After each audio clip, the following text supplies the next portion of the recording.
Global aerospace manufacturing హబ్గా భారత్ తన ఘనతను చాటుతోంది.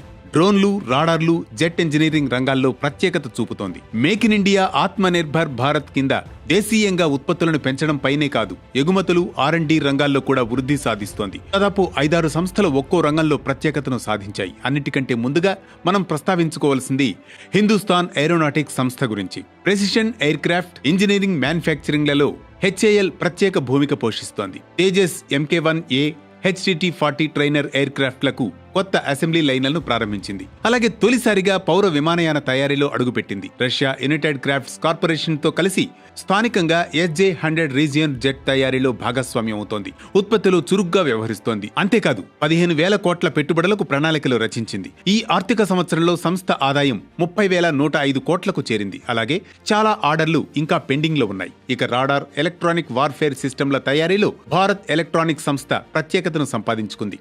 7,600 కోట్ల రూపాయలతో DRDO long range radar command వ్యవస్థ ప్రాజెక్టు కుశ ఆర్డర్ ఈ సంస్థ దక్కించుకోవడం విశేషం. అలాగే ఆంధ్రప్రదేశ్లో డిఫెన్స్ సిస్టమ్ ఇంటిగ్రేటెడ్ కాంప్లెక్స్ నిర్మాణాన్ని చేపట్టింది. ఇక్కడ మిజైల్స్, రాడార్, డ్రోన్ వ్యవస్థలను అభివృద్ధి చేస్తున్నారు. వాటి అమరికలో ప్రెసిషన్ కు ప్రాధాన్యమిస్తున్నారు. ఈ సంస్థ రూపొందించిన ఎయిర్బోర్న్ రాడార్లు, డ్రోన్లు ఆగ్నేయాసియా, ఆఫ్రికా, యూరప్ మార్కెట్లకు ఎగుమతవుతున్నాయి. ప్రస్తుతం ఈ ఎగుమతులు టర్నోవర్లో 3% ఉన్నాయి. వచ్చే 3 ఏళ్లలో అది 10% వృద్ధి చెందుతుందని భావిస్తున్నారు. ఇండియా డిఫెన్స్ ఎలక్ట్రానిక్స్ రంగంలో అది లీడర్ గా ఎదుగుతుందని అంచనా వేస్తున్నారు. ఇక భారత్ ఫోర్జ్ అనే మరో సంస్థ ఆటోమేటివ్ ఫోర్జింగ్ నుంచి ఏరోస్పేస్ ఇంటిగ్రేటర్ గా వృద్ధి చెందింది.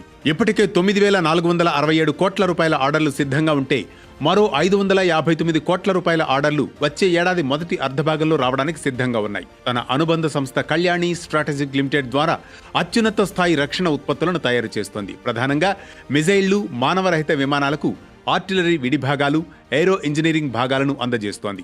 అత్యాధునిక, ఖచ్చితమైన డిఫెన్స్ వ్యవస్థలపైన ఫోకస్ చేస్తోంది. లార్సెన్ అండ్ టూబ్రో ఇంజనీరింగ్ సంస్థ కూడా ఏరోస్పేస్, హై టెక్నాలజీ మ్యానుఫ్యాక్చరింగ్ లోకి ప్రవేశించింది. దాదాపు 32,800 కోట్ల రూపాయల ఆర్డర్ను ఈ సంస్థ సంపాదించడాన్ని విశేషంగా చెబుతున్నారు.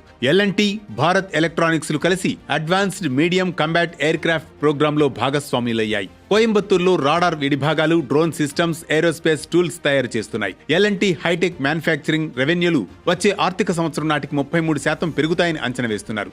కౌంటర్ డ్రోన్ టెక్నాలజీస్ రంగంలో జెన్ టెక్నాలజీ సంస్థ మార్గదర్శిగా ఉంది.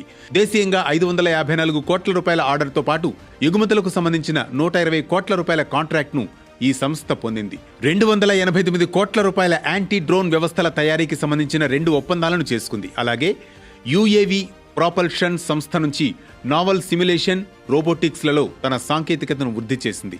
వెక్టార్ టెక్నాలజీస్, ఇసా ఏరోస్పేస్, భైరో రోబోటిక్స్, అప్లైడ్ రీసెర్చ్ ఇంటర్నేషనల్ సంస్థలను స్వాధీనం చేసుకోవడంతో ఇది సాధ్యమైంది. ఇలా ప్రత్యేక ఎకోసిస్టంతో ఈ సంస్థలు భారత్ను హార్డ్వేర్ రంగంలో అగ్రగామిగా నిలుపుతున్నాయి.